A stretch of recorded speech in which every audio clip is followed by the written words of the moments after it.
মধ্যবিত্ত এখন চাকুরি হারিয়ে কর্মহীন হয়ে বাসায় ক্ষুধার্ত, কিন্তু প্রকাশ্যে এসে সাহায্য চাইতে পারছে না, মাঠের মধ্যে লাইন ধরে সে রিলিফের চাল ডাল নিতে পারছে না। 333-তে ফোন করলে আমার প্রশাসন বা জনপ্রতিনিধি তারা বাড়িতে গিয়ে গোপনে তার নাম প্রকাশ না করে তার বাড়িতে খাবার পৌঁছে দিয়ে আসতে হবে। মাননীয় প্রধানমন্ত্রী গতকালকে এবং আজকে আমাদের মন্ত্রিসভার প্রত্যেক মন্ত্রীকে উনি নির্দেশনা প্রদান করেছেন যে আসন্ন রমজান উপলক্ষে যেন দ্রব্যমূল্য আমাদের ক্রয় ক্ষমতার ভেতরে থাকে, তার জন্য যার যতটুকু কন্ট্রিবিউট করার সুযোগ আছে তারা যেন ততটুকু কন্ট্রিবিউট করে। তো এই বিষয় নিয়ে আমরা পোস্ট টেলিকম এবং আইসিটি মিনিস্ট্রি থেকে আমরা নিজের আলোচনা করে দেখেছি যে কোনো পণ্য, সেটা খাদ্যদ্রব্য হোক, ভোগ্যপণ্য হোক, সেটার উৎপাদন,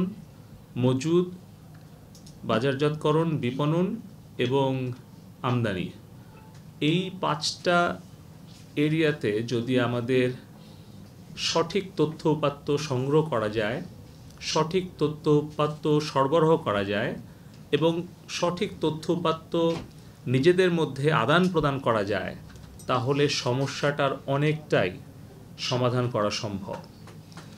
আমরা আমাদের যতটুকু অভিজ্ঞতা বা প্রযুক্তি বা জ্ঞান রয়েছে এবং এই বিষয়ে যাদের অভিজ্ঞতা রয়েছে, data analytics expert, data scientist, এবং আমরা করোনাকালীন সময়ে আমাদের টেলকোর যে মোবাইল নেটওয়ার্ক অপারেটরদের তথ্য উপাত্ত, আমাদের মেডিকেল ইকুইপমেন্টের অ্যাভেলেবিলিটি, এগুলো কিন্তু মোবালাইজেশনের জন্য রাইট রিসোর্স রাইট টাইমে রাইট জায়গায় মোবালাইজ করার জন্য আমরা স্বল্পতম সম্পদ দিয়ে আমরা কিভাবে মানুষকে সেবা দিতে পারি, তার জন্য আপনারা জানেন যে জোনিং সিস্টেম আমরা করেছিলাম।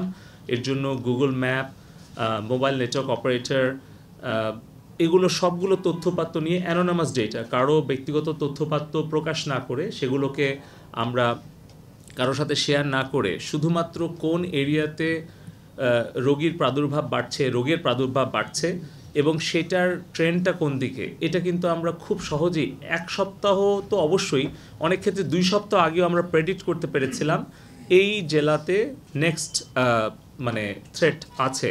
এর ফলে কিন্তু আমরা green, yellow, red zone identify করে এখানে আমাদের অনেক ই-কমার্স উদ্যোক্তা আছে, তারাও কিন্তু জীবনে ঝুঁকি নিয়ে, অনেক লজিস্টিক্স কোম্পানি আছে, তারা কিন্তু জীবনে ঝুঁকি নিয়ে আমরা সেই সময়ে ওই এরিয়াকে লকডাউন করে পার্টলি আমরা খাবার দাবার ঘরে ঘরে পর্যন্ত পৌঁছে দিয়েছি।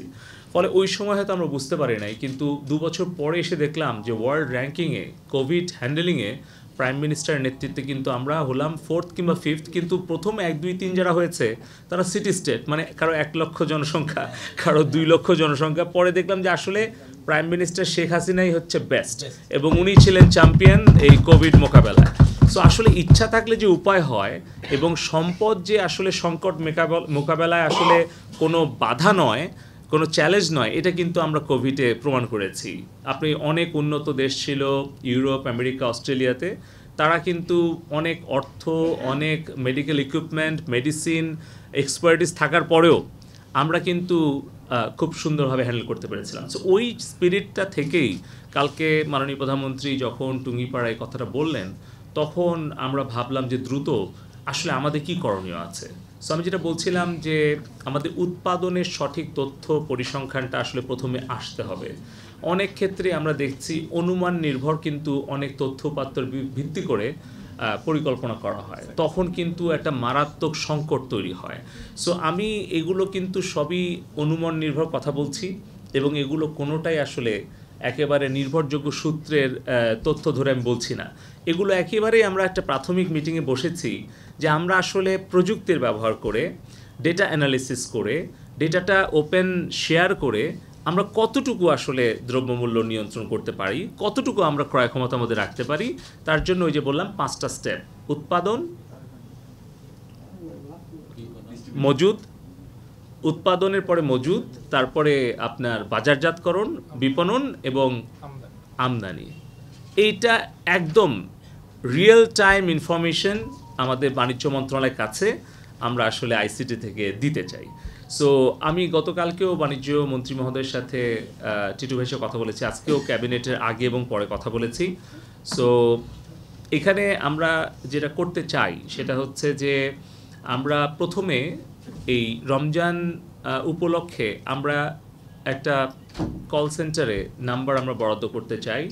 333-এর পরে আমরা একটা ডিজিট বরাদ্দ করব, যেখানে যে কোনো একজন ক্রেতা, নাগরিক, গ্রাহক তারা ফোন করে আলু, পেঁয়াজ, ছোলা, খেজুর সব কিছু সরকারে বেঁধে দেওয়া ধরেন কোনো একটা রেট, বাজারে কত রেট, উনি যেখানে আছেন সেখানে উনার কাছে কোন দোকান থেকে কত টাকা চেয়েছে, সেটা সুপারমার্কেট হোক কিংবা কোনো কাঁচা বাজার হোক, সেই তথ্যটা উনি নিতেও পারবেন, দিতেও পারবেন। তাহলে যেটা হবে যে আজকে ঢাকা শহরে যদি 1 কেজি খেজুরের দাম ধরেন 10 টাকা হয়, তাহলে নাটোরে যদি কেউ এটা 5 টাকায় কিনতে পারে, তাহলে এই যে 5 আর 10-এর যে পার্থক্য সাথে সাথে আমরা দেখব। আমরা একবার দেখেছিলাম কোভিডের মধ্যে টমেটো, আপনাদের খেয়াল আছে, গাইবান্ধায় পচে নষ্ট হচ্ছিল। আমরা সাথে সাথে কিন্তু আমাদের প্রত্যেকটা জেলা পর্যায়ে যে কৃষি বিপণন একটা অধিদপ্তর আছে, তাদের কিন্তু একটা প্রতিনিধি থাকে। আমরা কিন্তু ওই সময়ে ফুড ফর নেশন একটা নেটওয়ার্ক আমরা অ্যাক্টিভেট করি। তৎকালীন কৃষিমন্ত্রী, মৎস্য প্রাণী সম্পদ মন্ত্রী, জেলা প্রশাসন, এদের সকলের সমন্বয়ে। এবং ওই সময় কিন্তু আমরা যেখানে দেখেছি যে মানে টমেটো পচে যাচ্ছে, সেখানে আমরা ইওনো এবং ডিসি দেখে বলেছিলাম ওখানে টমেটো আপনারা কিনে কর্মহীন দরিদ্র মানুষের মধ্যে বিতরণ করে দেন। সো শুধু একটা তথ্য যে ওখানে টমেটো পানির দরে বিক্রি হচ্ছে কিংবা বিক্রি হচ্ছে না, নষ্ট হচ্ছে, পচে যাচ্ছে, সাথে সাথে কিন্তু আমরা ওখানে 5 লাখ 10 লাখ টাকা, খুব বেশি না, একেবারেই সামান্য কিছু টাকা, ওই টাকা দিয়ে মার্কেট থেকে যখনই প্রশাসন আর কি ওই টমেটোগুলো কিনে ফেললো, কিনে শুধু দিয়ে দিল। কারণ মাননীয় প্রধানমন্ত্রী বলে শুধু চাল ডাল না, তরি তরকারি, আম, জাম, কাঁঠাল, কলা, ডিম, যে যা পারো তোমরা কিনে মানুষকে দিয়ে দাও, তারা যাতে খাবারটা পায়। এই কারণে কিন্তু দেখেন যে এটা গেল। তারপরে মাননীয় প্রধানমন্ত্রী মহান জাতীয় সংসদে, আপনাদের খেয়াল আছে সাংবাদিক বন্ধুদের, সংসদে উনি দাঁড়িয়ে বললেন যে যারা আসলে দিন মজুর, শ্রমিক, দিন আনে দিন খায়, তারা কিন্তু পেটের ক্ষুধা নিবারণের জন্য হাত পেতে লাইন ধরে রিলিফের খাবার নিতে তাদের কষ্ট হচ্ছে না বা লজ্জা লাগছে না। কিন্তু যে নিম্নবিত্ত, মধ্যবিত্ত, এখন চাকুরি হারিয়ে কর্মহীন হয়ে বাসায় ক্ষুধার্ত, কিন্তু প্রকাশ্যে এসে সাহায্য চাইতে পারছে না, মাঠের মধ্যে লাইন ধরে সে রিলিফের চাল ডাল নিতে পারছে না, মাননীয় প্রধানমন্ত্রী কতটা মানে মানবিক, উনি এটা চিন্তা করছেন। আপনি চিন্তা করেন, একটা দেশের প্রধানমন্ত্রী, এবং উনি বললেন যে সেই সকল কর্মহীন, মধ্যবিত্ত, নিম্নবিত্ত মানুষ, তারা যদি নিজের মর্যাদাটা রেখে সে যদি একটা কল সেন্টারে ফোন করে, তাহলে 333-কে তুমি অ্যাক্টিভ করো। 333-তে ফোন করলে আমার প্রশাসন বা জনপ্রতিনিধি তারা বাড়িতে গিয়ে গোপনে, তার নাম প্রকাশ না করে, তার বাড়িতে খাবার পৌঁছে দিয়ে আসতে হবে। আপনারা জেনে খুশি হন, কত 50,000 পরিবার না, কত মাউন্ট সাহেব, আরও 1 লাখের মতো পরিবার। মানে আমরা কিন্তু 333-তে কল রিসিভ করে তাদের নাম ঠিকানা নিয়ে কোথাও ডিসি গিয়েছে, কোথাও ইউনো গিয়েছে, কোথাও উপজেলা চেয়ারম্যান, কোথাও ইউনিয়ন পরিষদ চেয়ারম্যান, মেয়র, কাউন্সিলর, তারা গিয়ে কিন্তু দিয়ে আসছে। সো এটা একটা সামাজিক মানে আন্দোলন গড়ে উঠেছিল, এবং প্রাইম মিনিস্টারের যে নির্দেশনাগুলো ছিল ওগুলো আমরা করেছি। আপনারা জানেন সুরক্ষা অ্যাপটা কিন্তু মানে খুব অল্প সময়ের মধ্যে আমরা একেবারে বিনা খরচে আমরা করেছি। আজকেও আমি বাণিজ্য মন্ত্রী মহোদয়কে বলেছি, টিসিবির চেয়ারম্যান মহোদয়কে বলেছি, যে টিসিবির চেয়ারম্যানকে ফোন করে বলেছি যে 1 কোটি যে টিসিবি কার্ড, এটাও কিন্তু আসলে আলাদা প্লাস্টিক কার্ড করার কোনো দরকার নাই, কারণ এখানে 17 কোটি টাকা বাজেট ধরা হয়েছে।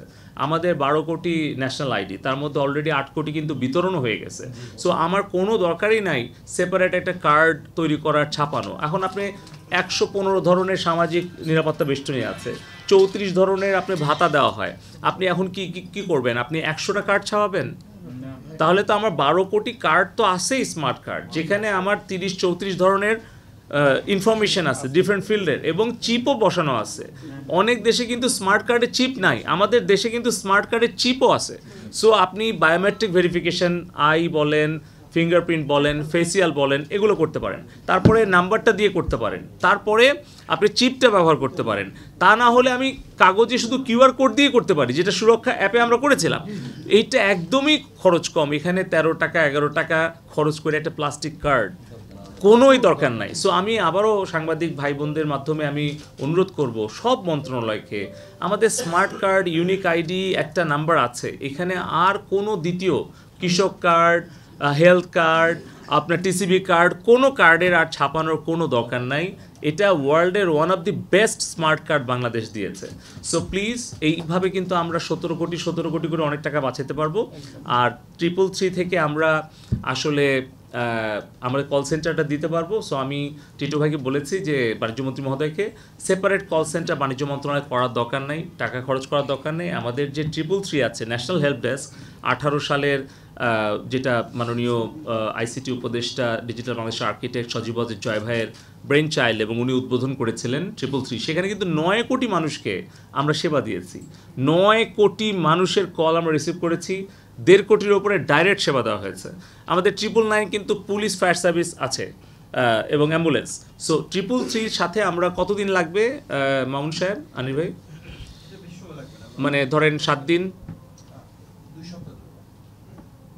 আমি তো মনে করছিলাম 7 দিনের আগে আপনি বলবেন। আচ্ছা 2 সপ্তাহ মানে 14 দিন। সো আমরা একটা ডেট ফিক্স করে দিই। না বাণিজ্য মন্ত্রীকে আমরা দিয়ে ওই ওপেন করে দেব। সেটা আপনি বলেন যে ফেব্রুয়ারি, ধরেন 14 ফেব্রুয়ারি আন্তর্জাতিক ভালোবাসা দিবসের আগে করে দেন। ঠিক আছে। ও তাহলে তো অনেক বেশি হয়ে যায়। এটা তো আপনি একটা কাজ করেন, আপনি জানুয়ারির 31 করেন, জানুয়ারির 31 করেন।